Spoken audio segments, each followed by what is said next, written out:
Okay, I think we're good. All right, today on the show, we are talking come on! Hello and welcome to Flyover Culture, the show that promises you can come to the basement show if you help with loadout afterwards. I'm Peyton Whaley. TikTok is great for two things. The first is confusing legislators. Does TikTok access the home Wi-Fi network? And the other is prime grade A meme material. If you're like me, your page has been spending the past couple months giving you a crash course in Midwest Emo. Eugene? Hey! These are great on their own, but I needed more. What actually is Midwest Emo? The sounds, the history, and yeah, the memes. Now, while this won't be an extensive account, I am hoping to walk away from this just a little less stupid. And I'm doing that the only way I know how, by pressuring people smarter than me to share their expertise. I was a part of my college's radio station. We had a very diverse music scene there, but a big chunk of it, not only with the radio station, but in nearby basement shows that would be happening, was that kind of music that was inspired by Midwest Emo. The people just like coming together and smushing together and just like singing along with everything and moshing. Like it really felt like this communal experience. And that's kind of been the thing I've associated with the genre. Nick is the creator behind Mike the Snare, a YouTube channel all about music history and analysis. Whether it's a deep discog dive into Nirvana or decade-defining music, he's got you. More recently, he's been getting into genres that are new to him, like K-pop and metal, so I thought he could help me out. First order of business, what sounds like Midwest Emo? Loud, to just kind of put it simply as possible. That loud sound with a real emphasis on melody and on hooks and on things that people can sing along with. And then along with that as well, on the lyrical side, it's just this raw emotional vulnerability about relationships or just being at I guess kind of an impasse in life or being stuck. As music critic Leor Galil wrote for the Chicago Reader, Midwest Emo transformed the angular fury of DC emo into something malleable, melodic, and cathartic. Its common features included cycling guitar parts, chugging bass lines, and unconventional singing that sounded like a sweet neighbor kid with no vocal training but plenty of heart.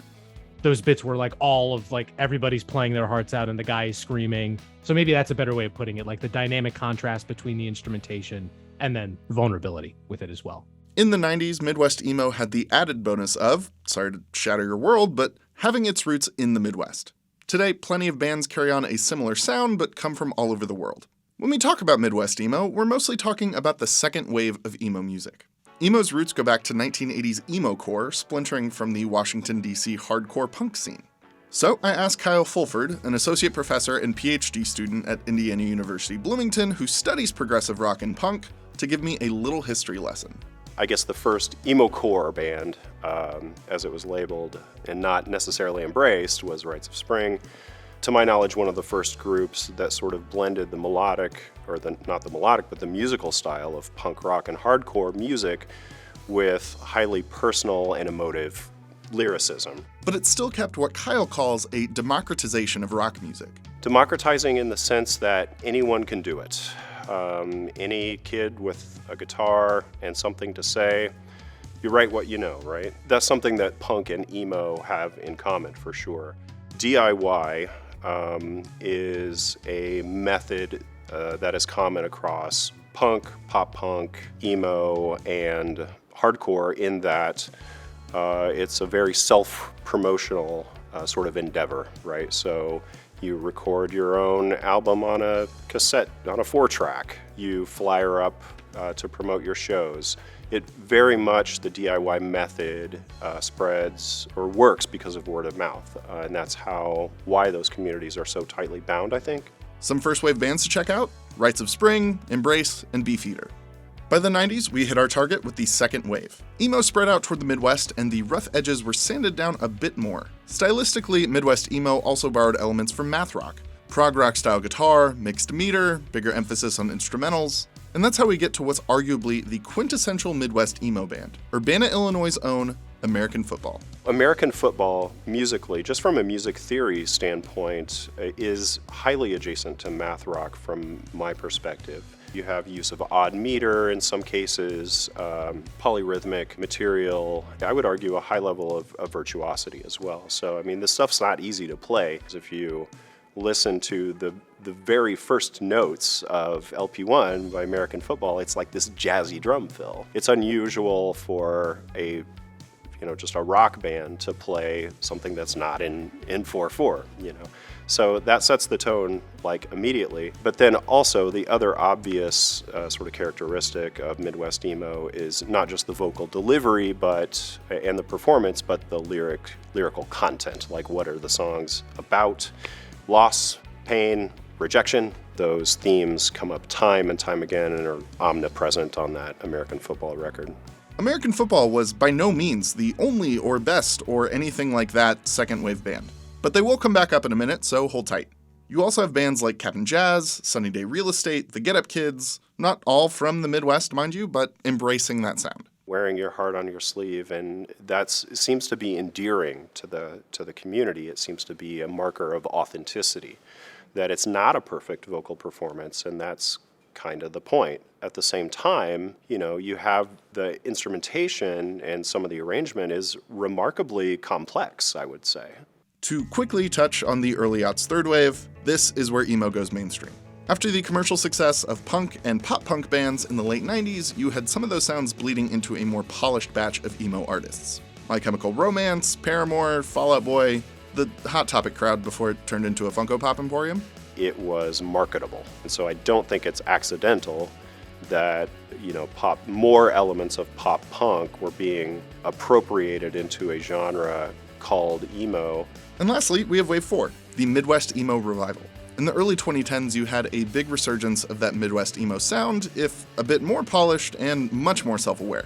It makes sense that newer bands would return to that DIY sensibility. The third wavers were, going down a path they couldn't follow. To quote Galil again, bands that play in basements can't spend the money it takes to sound as huge and polished as My Chemical Romance. And the community that nurtures them is too small to post top 10 numbers, even in the odd music marketplace of 2013. Here you'll find bands like The World is a Beautiful Place and I Am No Longer Afraid to Die, The Front Bottoms, Modern Baseball, Joyce Manor. Honestly, while listening to as much as I could for this video, this was the stuff I latched onto the most. You still have the lyrics and the distinct singing and the twinkly guitars, but I found there to be a bit more variety in tone. Honestly, I recommend it as a good starting point for the genre. There's also some discussion over whether we're in the fifth wave of emo, post-emo, but exactly what characterizes it has yet to be nailed down. So instead, we're going to talk about what you came here for, the memes. What if I want to have sex before I get married? Well, I guess you just have to be prepared to die. It's very tempting to just play you a bunch of Midwest emo TikToks that warm my cold heart, but frankly, we don't have a licensing budget for it. I wish my father was more present in my life. We have a couple main categories. The intro memes, which involve sampling any and all audio. There was a hitch last night. No, there's no hitch. Are you kidding me? And just the general dunking on the Midwest emo ethos. This next one is called Scott Pilgrim vs. Superman vs. Batman vs. McGregor. It's all about taking an online neurodivergency test to reaffirm that autism diagnosis you got at 13. Sing along if you know it. And there's one iconic riff that's been synonymous with the memes. American Football's Never Meant, which I can't really play for you right now. We can make all the memes that we want about that song. It's a damn good song, and that intro is so good.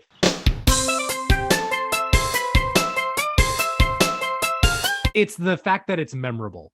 Because if it wasn't, then you wouldn't be making memes or listening to it in any way. Like it's gotta hit you somewhere in here at some point. But what's so funny about Midwest emo? When I find something that is like really emotionally charged and really hits me in a strong way, I either lean into that and I espouse its values and I fall in love with it even more, or sometimes I find myself joking about it in a sense because it's kind of like a release from that strong emotion. Emo is a term that is both derided and coveted within the community, and it seems to be almost like an inside joke. If you're not at those basement shows, if you're not a participant in the musicking in some way, then you don't get it and you'll never get it. Right? It's kind of a sign that you get it. You're in on, not the joke necessarily, but like you're a part of that community. And now for the big reductive question. Are the memes bad for Midwest emo as a genre? Probably not. visibility is visibility at the end of the day. And if, some song becoming a meme and getting out there is able to rope in new fans of the song, the band, the genre, all of those things, I think that's a good thing. It's funny, the thing that's coming to my mind right now, if we're talking about memes escalating a certain like a genre's popularity or an artist's popularity, is not Midwest Emo, but it's actually Steve Lacy last year. The amount of videos of people out there and trying to record something and him just not taking any of it. And I think this insane uprising of him in that song was seen as a bad thing. And in the moment, sure, I'm sure the experiences kind of sucked. But at the same time, I think it's one of those things where give it a few years time. It's Ariana licking the donut. I hate that I remember that. Oh my God. It's like a core memory you just It's the almighty discourse void. In a way, it's good, to be able to have that kind of forum and talk about it. But I've seen enough of these things happen, like the Ariana donut or Steve Lacy's concerts, where it's in due time, it will fade. And what will be left is the music and the people who loved it and enjoyed it. And I think that's really what's going to stick around the longest. Now, because I don't want to end this video on over-explaining a joke until it's dead in the water, I came up with a game. The game I've prepared for you today is called Midwest Emo Title or r/ambient post. I will give you a phrase, and it is up to you to tell me if this is the real title of a Midwest Emo song or a post on the subreddit r/ambient. Are you ready to play the game, Nick? I am so ready. First one, this is a softball. Getting sodas. Emo title? Yes, that is The World is a Beautiful Place and I'm No Longer Afraid to Die. There we go. Number 2, Giga Chad Jawline. There's a part of me that really wants to say that's emo. I'm going to say r/ambient. That is emo. That is Frat Mouse. Yes. Oh, okay. Vegeta Slurp. Vegeta as in the Dragon Ball Z character. Yeah, Vegeta yeah. Slurp. I'm gonna stick to my guns on this. I'm gonna say r/ambient. You would be correct. I went on a date for the first time in a year and cried after. Emo title. That's correct. That is by The Water Cycle. Scary Dog Knows What You've Done. I'm gonna say emo title for that too. That is incorrect. That is a post on r/ambient. Oh no. Waiting for the Walrus. Ooh, I want to say that's an emo title. Once again, that is an r/ambient post. Dang, really? Okay. Couldn't tell you what's going on here, but they sure are waiting for that walrus. They really are. Oh my God. Everything not saved will be lost forever. That's one that it's there's the or the first thought is emo title, but I feel like this is a curveball. I'm gonna say r/ambient. You are learning.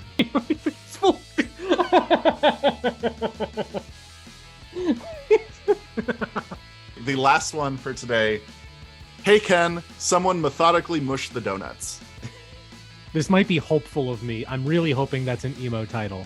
It is going out on a high note. That is by a band called Free Throw. Okay, good. You've won the game. You haven't won anything, but you've won a place in my heart. Is there anything else you wanted to add about Midwest Emo as a genre or your experience with it? Especially for a younger crowd, Midwest Emo has such power to it. There is such an emotional release behind it, and there's something so effective about it that when hearing it at that age, there's something especially emotive about it. Not saying that if you discover it later on, it's not as powerful, but basically everyone I've talked to, including myself, really has those defining memories of it back when they were, in high school or in college. Yeah, it either hits you at that sweet spot or it takes you back to that sweet spot, Exactly. And as for me, that sweet spot is in my own high school garage band, in the Sportsman's Club, playing surrounded by taxidermy. As seen in this photo, I will almost certainly regret sharing. Thank you so much for joining me on this journey through Midwest Emo, and the biggest of thank yous to Nick from Mike the Snare and to Kyle Fulford for sharing their time with me. I will have links below to Nick's newest video on why Ticketmaster sucks so bad and the newest album from Kyle's band, Witness Protection. All that is down below. And may khaki cargo shorts never die.